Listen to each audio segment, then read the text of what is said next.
Welcome to another edition of What the Fuck Happenings here in Mendham and such. Mostly. Alright, so I guess we don't need this on the screen. It's not terrible, but yeah, forget it. We'll have to do without making sure.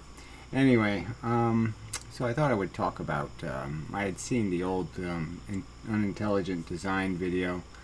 I haven't seen it in a while, and it's a good video.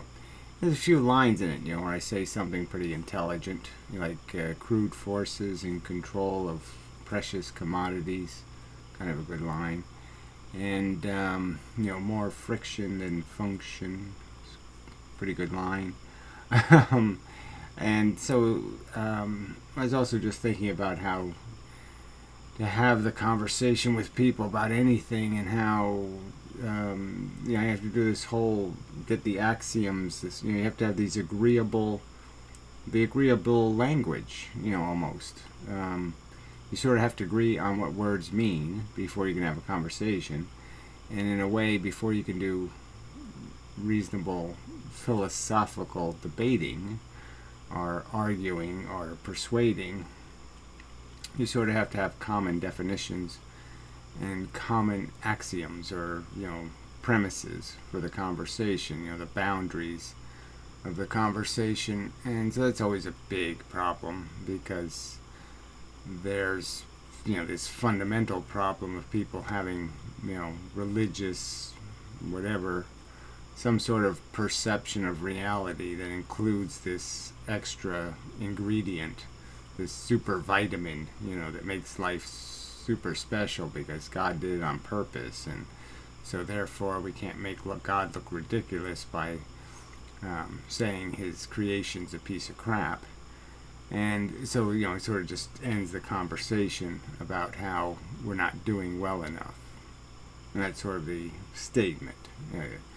This isn't good enough, and sort of the argument is it kind of can't be good enough just because of the way it's made.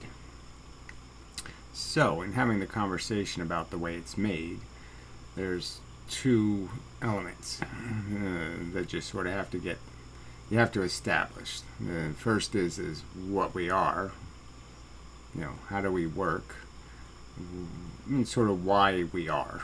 So that's sort of the evolution argument, getting into the fact that we're this machine that really is just designed to successfully manipulate an environment so it can lay eggs, so to speak, and then fulfill its obligation to get the hell out of the way so the eggs have a world to consume and lay eggs in, and we just do that over and over and over again.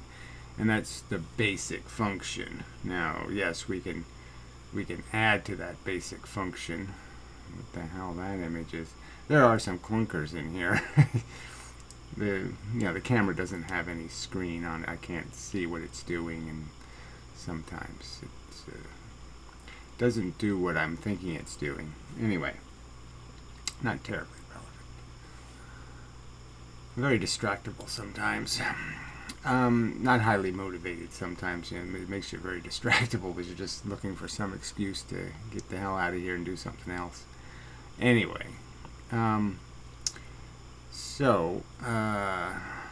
think I'll eventually just have a live room and we'll talk about words, and what are the key words to the game, in terms of understanding this idea of what we were created to be, and how much you can make out of the ingredients of that creation. That is the desire mechanism, and ambition, and competitiveness, and all of that mush. So in the other aspect is, so that's sort of the function argument, like we're seeking a function, to be somehow, we can logically deduce a function beyond just satisfying an unintelligent designer's diagram. So the problem, the fundamental truths is that it's crude forces, that it's a mechanism that created this, not a god. So if you that hurdle with people, then it's, you really have to get past it.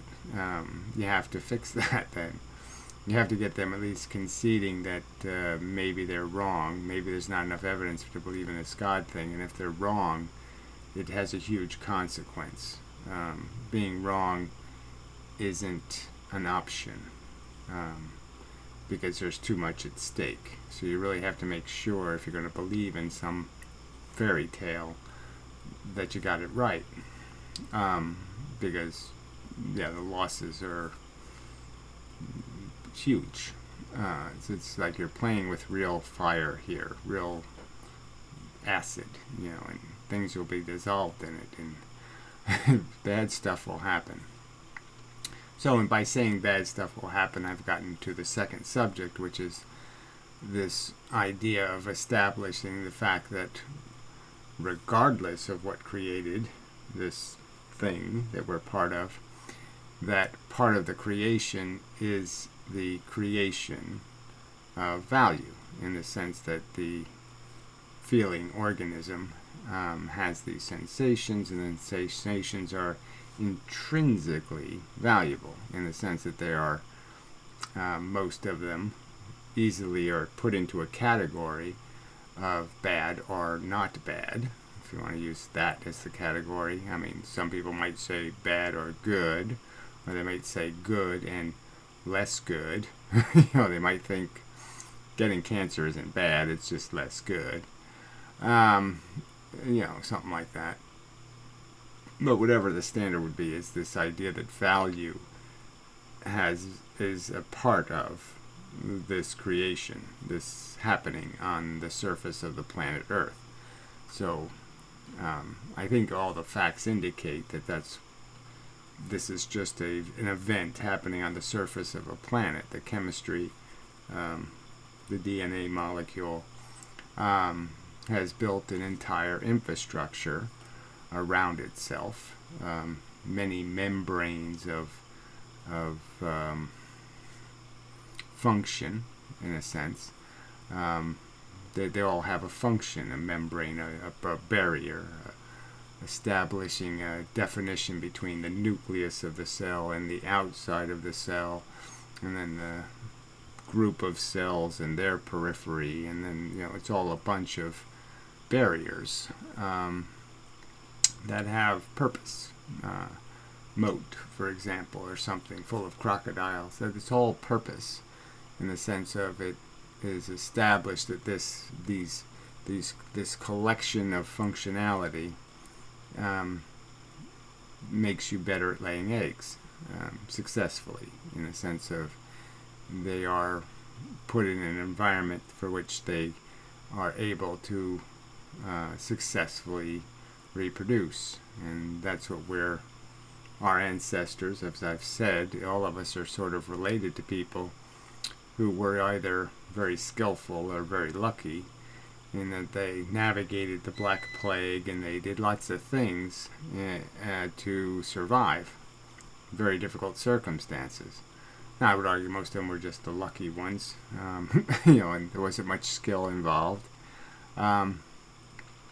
But certainly when you get to things like immunity, our biological defense systems and stuff, clearly they either have it or you don't have it. You either have protection against the disease or you don't have protection against the disease, and so we don't necessarily we can't really take credit for that. It wasn't something people diligently earned. You just had it or you didn't have it. That's what I mean by luck. And so a lot of what decides whether your ancestors were successful didn't have much to do with any kind of deserve thing. It just had to do with whether they were lucky to have a gene turned on or turned off. And that's you get into the whole history thing and the politics thing, and you can see there isn't much structure to it. Deserve doesn't have much to do with it. It's a cheap game played by very, the rules are unyielding, but at the same time they're they're very low in terms of their standards for how you qualify. You can steal candy from a baby and win, kind of a thing. You can do things that kind of suck, and you'll be rewarded for it, because nature doesn't have as high a standards as we have for success and failure. I mean, the failure of this raccoon likely wasn't anything to do with anything he did wrong, beyond being on the wrong road at the wrong time with the wrong driver coming. And other raccoons didn't have to jump that hurdle. He did, but the others didn't. And, it's just the way it worked out. So that's the basis of the conversation. And it doesn't seem like that should be very complicated to be able to broach this with people, human beings, and to say, let's really take a look at what we're doing here. So we have this biological mechanism that creates this kernel of value, and the kernel of value is in our perception, our sensation, and of pleasurable and unpleasurable sensations.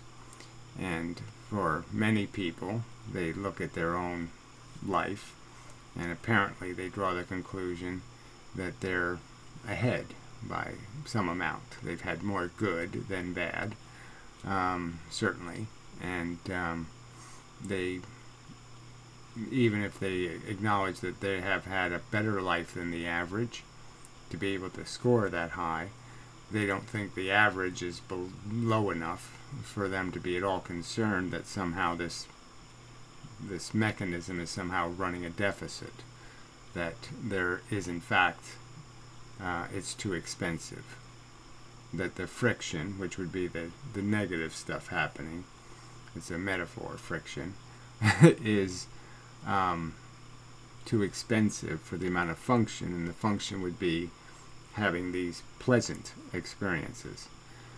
So you get into lots of philosophy about the nature, even psychology, about the nature of our gratification, and the fact that it's essentially made out of starvation first. So in many ways you have to walk a dry desert before you really appreciate the glass of water.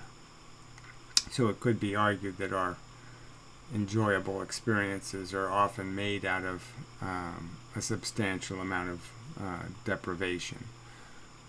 Finding love and all that kind of stuff, and happiness and joy with another person and all that kind of stuff, can often be made out of years of deprivation and loneliness. And in some respects, if you don't have those years, you often don't appreciate what you have when you have it, and that leads to all this dysfunction in many relationships, because people lose appreciation and they kind of keep looking for the greener pasture and all that kind of stuff, and not appreciating that they ought to just be happy with the oasis they found, instead of looking for one that's twice as nice or some other kind of crap. So those are all perspective arguments that get into they're difficult to have in some sort of objective conversation, but I would argue that they're all sort of, it's either true or untrue, that these statements do fit into some sort of absolute truth in the universe kind of argument, the most intelligent thing that could be created, that is, some intelligence that have all knowledge of not only the sensations felt by all people, but also the reasons why they're feeling them, and the habits they've gotten caught up in, and the syndromes of their own competitiveness and ego, and their optimism bias or their pessimism biases, and understanding all of that crap. What would that intelligence say if it was to witness what goes on? Would it say good game or bad game? A game worth doing again, or a game worth preventing from happening again? So, we know that some people, just living their life, have drawn the conclusion that no, this is not a good game. You don't make more of this. It's a bad maze with a lot of dead rats, and it's a lot of suffering for little function. So I've used analogies like something like the Olympics, which generally speaking most people in the world think this is a productive human activity. And I think if you really analyze it, it's not very productive. First, the contest is stupid. I mean, you're not encouraging people to learn a good skill. You're encouraging people to go to bizarre extremes in terms of even chemically altering themselves or genetically altering themselves, deliberately having babies. I think some basketball player or something, the parents were deliberately incentivized to have a child because it would be this exceptional basketball player or something. These are really horribly negative incentives.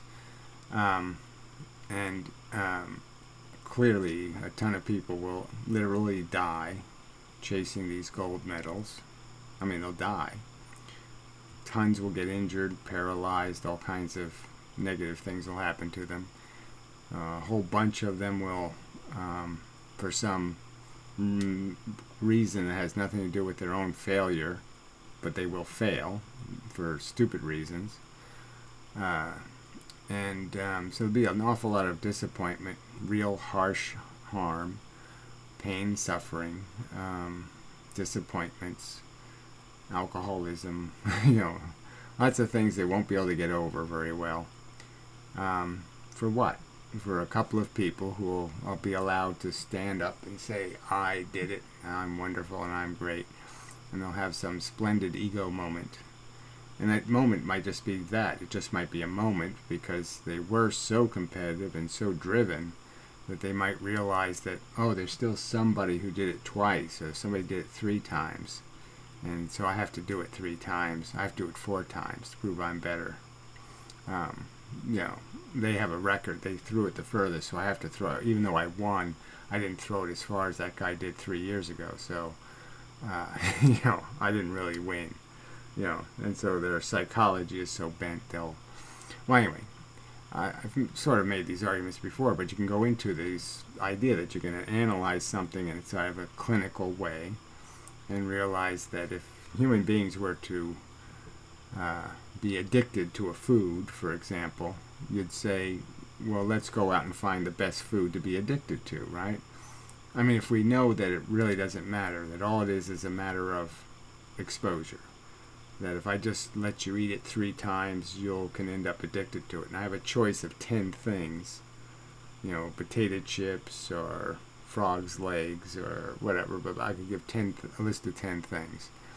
And we can know that of those 10 things, there's better things and lesser things in terms of what would be more productive, in terms of people living healthier and more comfortable lives, and that there'd be less fuel expended or less cost in terms of people having to work less and less harm to the environment, or less children killed. We can pick the better one, the more efficient one. And so all of this is just about analyzing this in a kind of a clinical way and saying, if we're going to have this idea of a drama to watch, like an Olympics, or something to get caught up in and to be invested in, and to think we're watching something amazing or wonderful, that maybe it should be a contest that has some social value, a contest that produces more winners than losers, instead of the other way around, where like everybody wins even if you don't win, because you were all trying to do something valuable. So it's like if you set 3 people to the task of building a dam, a hydroelectric plant, and one of them did it the fastest. Well, the 2 that did it slower, they still made something valuable. So even though they lost, they won for society because they made something of value.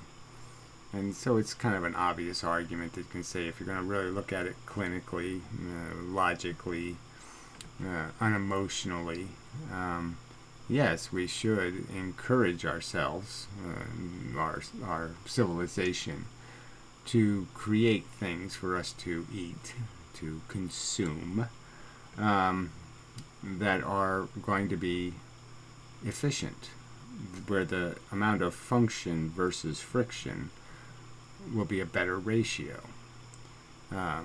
Now, ultimately, in all these conversations, I'm going to argue we're never going to get to a number that's good enough. But clearly, any number that's better than the number we're at is good. So if you could put it on a scale of efficiency and you say, well, now we're currently at a 9, and with a few modifications, we could be at 98. That's how bad we're doing. We're functioning way below our potential, merely because we don't have the conversations, essentially.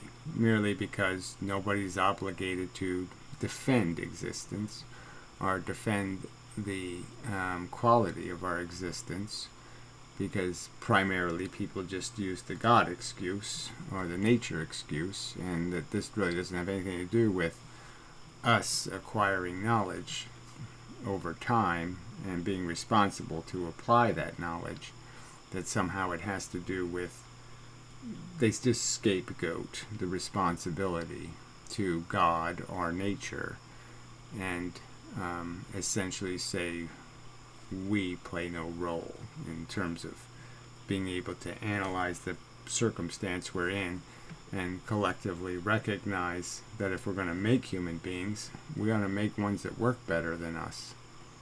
We're not doing that well. A lot of us have neurotic disorders. We're not very good at doing civilization. Some of us don't do too well in captivity. And we're not living very natural lives. So many of our natural impulses and instincts, which are kind of selfish and harshly competitive, are not very, they can't be expressed in our civilization. It's kind of like, you can go with the simplest argument, just say, men kind of tend to, their eyes wander, and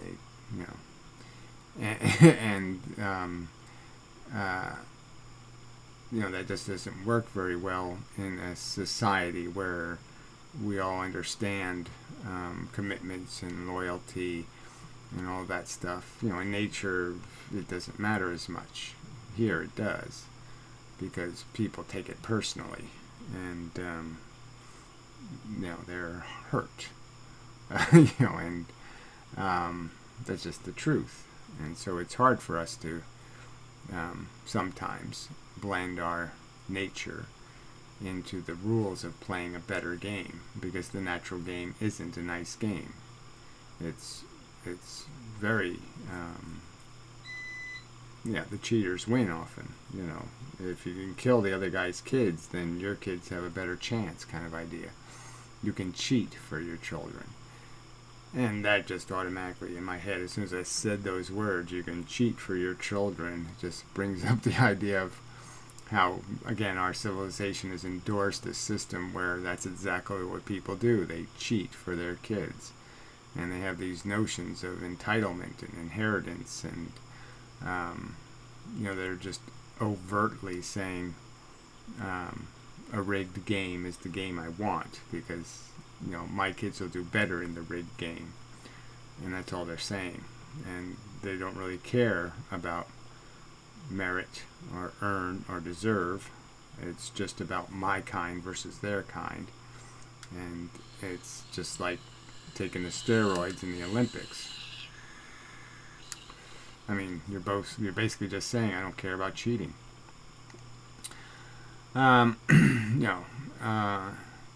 So the argument is that this isn't that it's that complicated. It's that it all does require this kind of clinical conversation, and the clinical conversation is so offensive to the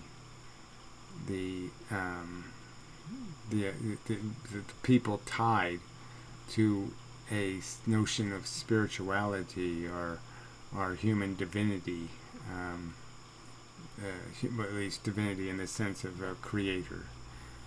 And it's all kind of an offensive argument to have, even to sit there and even to even have a conversation implying that somehow Gaia is an idiot, or Mother Nature is a skanky whore, or that God is a silly figment of these people's imaginations, collective imagination, I suppose.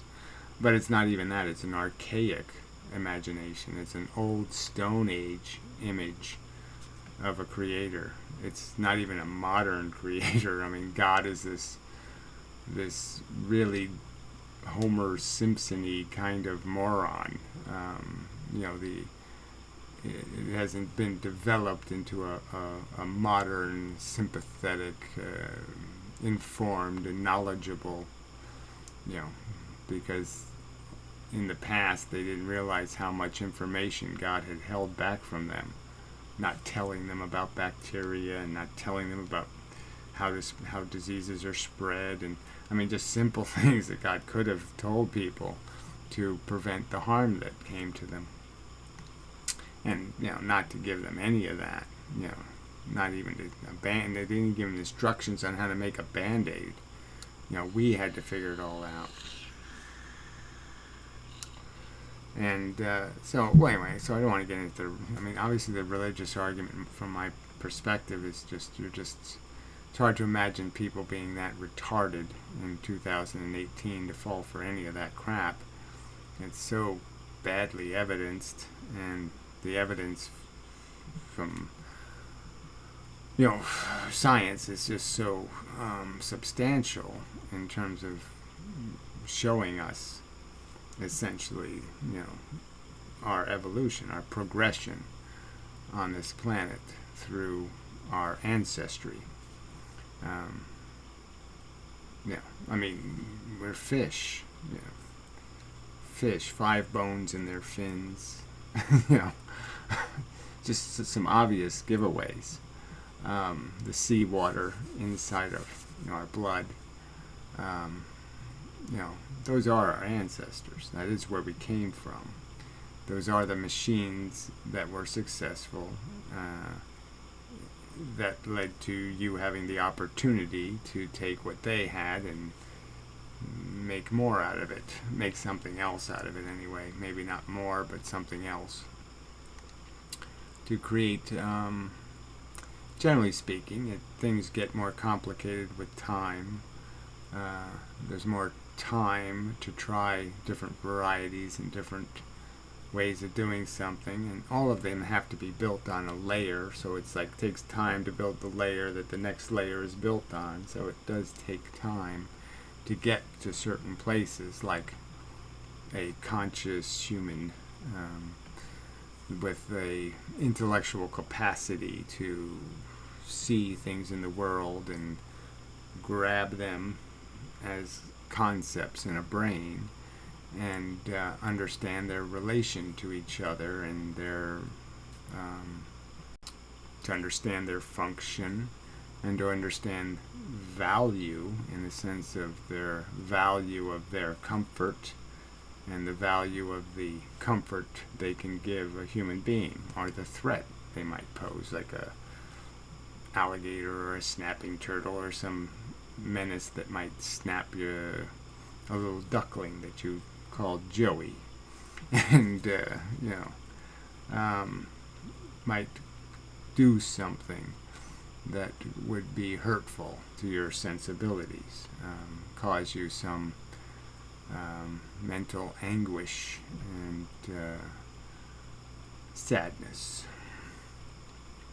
So, so again, it seems like it's a simple argument, a simple conversation, but you do have to go into some of it kind of extensively to get it written in people's heads.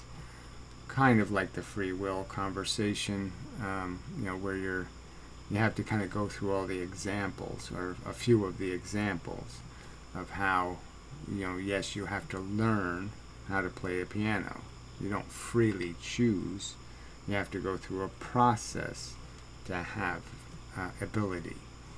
And there's process to all the things that we become, all the elements of your personality. You can kind of see the process that led to them. And you can kind of know that, well, if I grew up in China, I wouldn't have seen that, and I wouldn't have had that experience, and I wouldn't have done that, and you can kind of understand how you wouldn't necessarily have the same character, and you wouldn't be necessarily the same person if it wasn't for the world, the society you grew up in, and the particular experiences you have that essentially have defined your willing, what you will, how you will reflexively react to the world. So I could use even the word reflexive. You could talk a while about reflexes and understand that that's all we really are, is reactions, and that those reactions are like dominoes. They're set up. We are disposed to react certain ways based on how much tension we have, or how many bills we have, and how much this we have, and how, what we're managing, and that's going to dispose us to react in certain violent ways sometimes, or in depressive ways, or in lots of different ways to a circumstance. And it has nothing to do with anything where we can just choose some sort of equal choice. The choice will always be biased, and it will always be decidedly biased. And that's all. And it's all based on understanding how to do the calculations. So the argument is that all of the logic, or the world that we exist in, is really just a mathematical equation. There are real hard facts, and the idea is just to add up all the hard facts and come up with the hard answer, the real answer, the right answer. So it's all kind of 2 plus 2, and you go, you learn right answers, and the more you do these equations and the more you collect right answers, the better you can get at understanding these relationships. And then somebody asks you 18 plus 18, you can do it, because you can reduce it to 9 2 plus 2s, or whatever you have to do to get there. But you can build the right answer, and that's your will. Your will is going to be defined by what you know, not what you don't know. Well, that's too much of a cliche, and it's not even accurate. What you don't know is critical to what you know, right? I mean, one can't exist without the other. So, which one is the writing and which one is the white space? Which one is the controlling feature? I've sort of pointed that out about free will. The word free is the stupid word, because the free is the white space. The real word is confinement, the thing that the thing controlling you.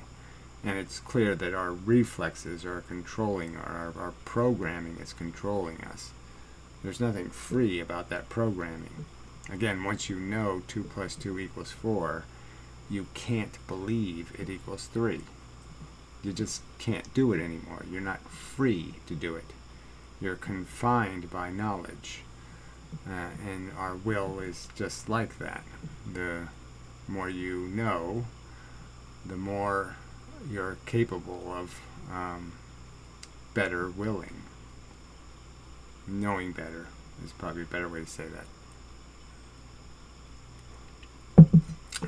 So, that's the chore here, is to somehow put those two concepts of what's our native function, which is just a machine, really, designed pretty much to just exploit environments for this purpose of accidentally laying eggs. So it's another feature that has to be understood, that we don't have some innate necessary function to reproduce. that only happens by accident for most organisms on Earth. I would say all. They don't reproduce on purpose. It happens as an accident for the thing they want to do, which is to copulate, to satisfy a more rudimentary desire, a more uneasily put into a personal biological ambition. Reproducing is kind of a complex thing. Sticking your penis in a vagina is not complicated. So it's so the mechanism isn't designed for us to understand why we do things. We're just programmed to do them, and and so even in the conversation about our function, you could say we are designed to reproduce. Not really. It's a byproduct of being designed to have sex. It's not something we do on purpose. We don't do it because we know 2 + 2 = 4. We're doing it because we think having sex is fun. And that's it. Desirable. It's something to do. And I think for many, you could argue for many women in the past, they would have not indulged. They would not have permitted if they knew the consequences, if they knew their jeopardy and the liability. And just a fact. And the more women are aware of those liabilities, the more they reject that role to play. And just a fact. And so our function isn't an agenda. It's just a bunch of little reflexes. I mean, they're not really set up to be an overall planned agenda. It's just that they create consequences that satisfy the necessary conditions, which are you get enough food so you can lay enough eggs and provide some protection for the young, and then get the hell out of here. And that's your job. And doing that efficiently is what will be rewarded overall over time. It won't be efficient in terms of many of the circumstances will just be lucky, and it won't be a good test. But nature's not very smart, so it doesn't create a very good game. Even on the level of game it's created, it isn't a good game for even advancing function. And sort of that is displayed in how, see, this is where you can just get into more and more details. But in the sense of how evolution works, there's a huge negative feature of success as a species, and that is you become a big herd of animals, or you become a large group of interacting animals. And what that means is that the mutations that do take place, the changes that are positive, those organisms have a very low likelihood of succeeding, being just diluted out of their success, in the sense that the idiocracy is bigger than them. The bad gene pool is so much deeper than their good gene pool that it just gets wiped out most of the time without being able to pollute the bad gene pool. It doesn't improve it because it gets killed. It gets diluted out of existence by the bad genes. And so successful organisms usually have as part of their ancestry a history where some part of the herd branched off, was isolated, got separated, and they did the evolution in a small group where changes were easily not diluted out of existence, and because of inbreeding and different things, we're even guaranteed to be more successful. And so improvement was much more likely, change was more likely, and some percentage of change is going to be improvement. Obviously, something that diminishes your function most likely will just have you die off. So the ones that would be successful would be ones that were usually improvements, and then when they got to be big enough as a group, a mass, they could pollute the big herd and define the new species, kind of thing. Alright, but that's getting way... But that's the point, is just that there's so many ways to argue these foundational subjects, but they're all sort of the same subject. There's only two fundamental subjects. What's our function, and is there anything redeeming about it? Obviously, I would argue there's nothing intrinsically admirable about existing to lay eggs, to take care of the eggs, and then die. That in itself doesn't make much sense. Just making new ones of yourself and killing them. So, I mean, that doesn't make much sense. Make something so you can throw it in the garbage. If you get my drift. If you make a loaf of bread and then just throw it in the garbage. Make a loaf of bread, throw it in the garbage. That doesn't sound like the kind of Borg I'd want to be part of. And that's essentially our function. And then we're doing it at this cost thing. So when you put value into the equation, so there's nothing intrinsically functional about making bread and throwing it in the garbage. No one even eats it. It's stupid. And then when you start recognizing that, yes, the basic function doesn't do anything, because there's nothing to do. The universe doesn't need healing. It doesn't need fixing. It doesn't have a flat tire. There's no job. When we show up here as a biological organism, there's no job. There's mess all around you. I mean, there's plenty of jobs in the sense I could help my fellow man or my fellow seal, or I could help old lady seals across the stream or something. I can help. I can do things to fix and mitigate. But there's nothing intrinsic to do except for the stuff that we created, the problems our own existence creates. So outside, if you took away all the organisms on Earth, all the living things, and you just had nice, pretty rocks, and you showed up, there wouldn't be anything for you to do. The rocks don't need you to fix the rocks. The rocks don't need to be painted better colors. They don't need to be pushed into different piles. There's really just nothing for you to do here.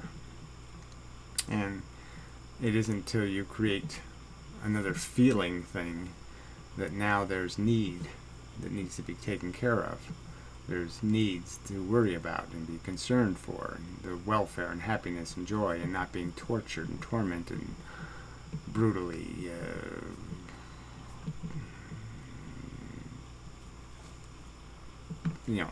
having pain and suffering. So, that's the basic argument about function, is there just isn't any until you create, we're in a sense, we're problem solvers. That's what our tools are for. That's why we have fingers, and that's why we have the attributes we have, is because they solve problems. And the problems are always about, protecting our welfare so we can do the stupid alienating thing. But the smarter vision says, like I said, if you can do the 2 + 2 thing, you can figure out certain things like, my kids aren't better than other people's kids. I'm not better than other people. My headache isn't more important than their headache. Their broken leg isn't less real than my broken leg.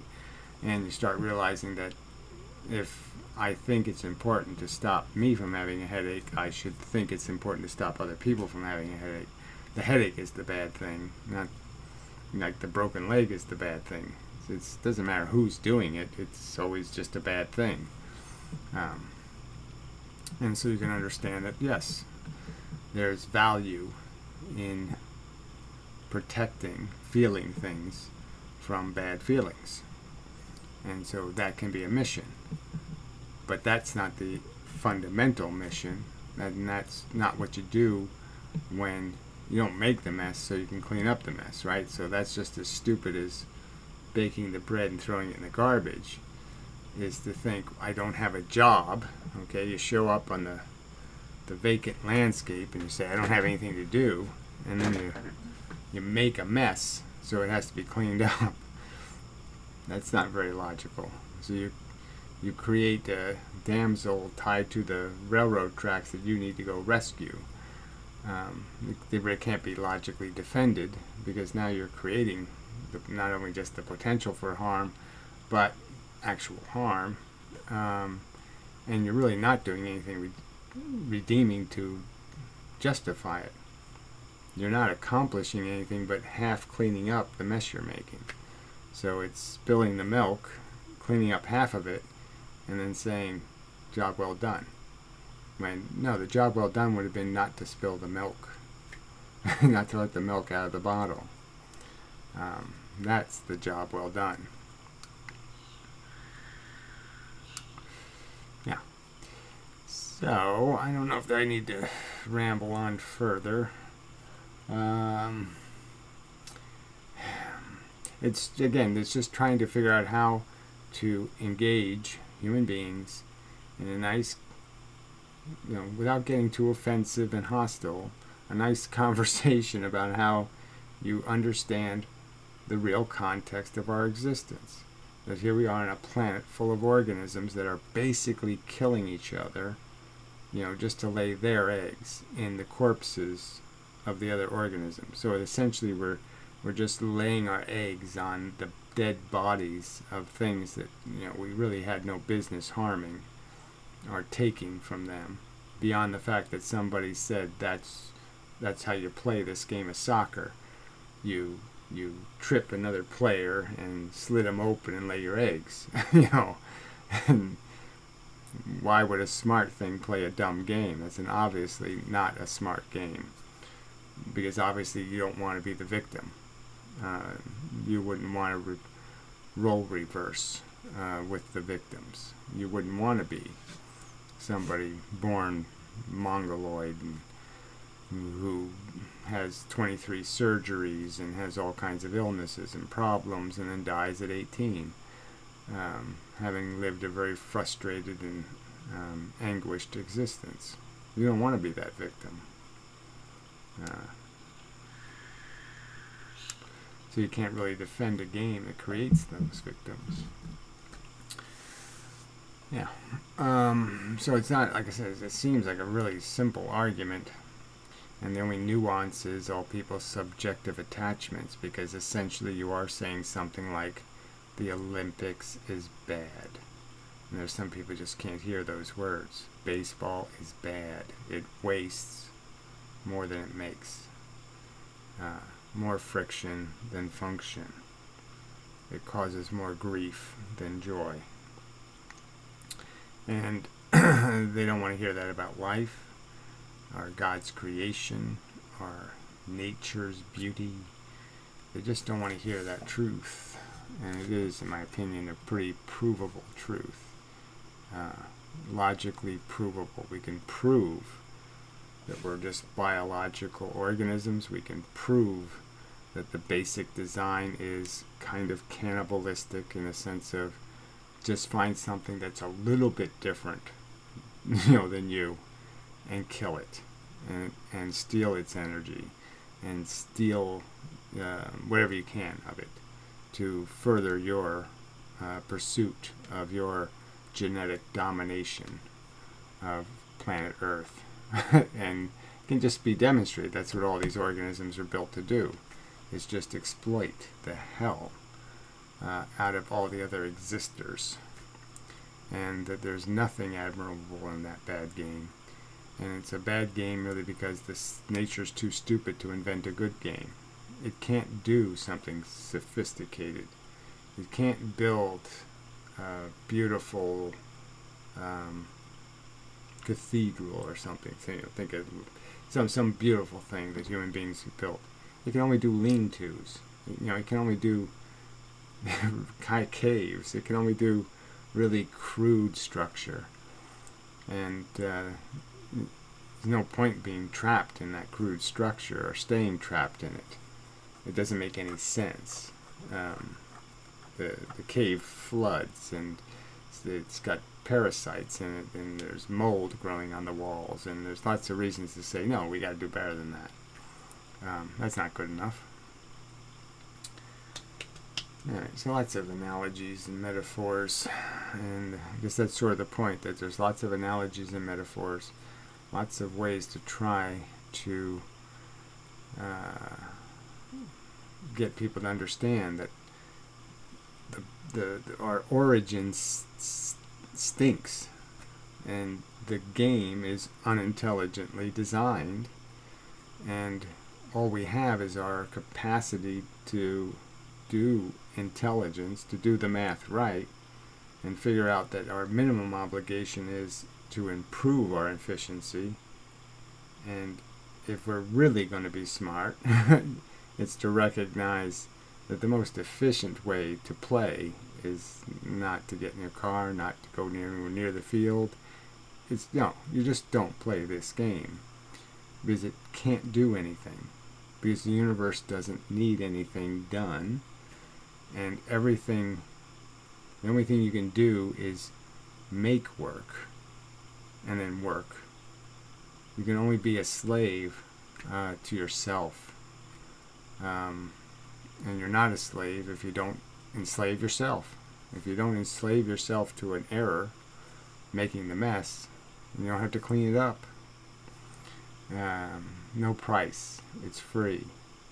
You can keep it priceless, yeah, in a real sense.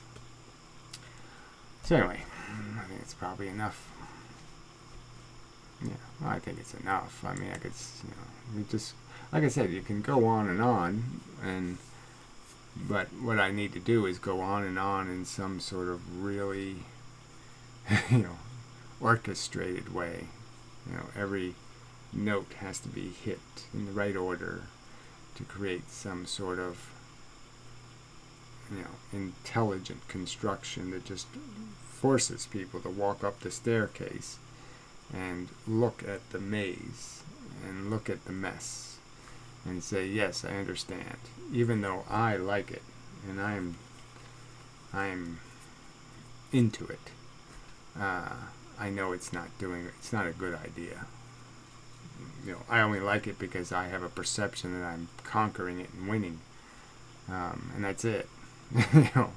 And if I really if I really look at it, I know what I'm winning aren't real victories, that they're all cheats. They're all standing on corpses, to stand up tall. Hey, I'm taller. Well, I'm standing on dead people. It's all that kind of stuff when you really look at it. And there's nothing here to say, that's good. No, it isn't. It's all crap.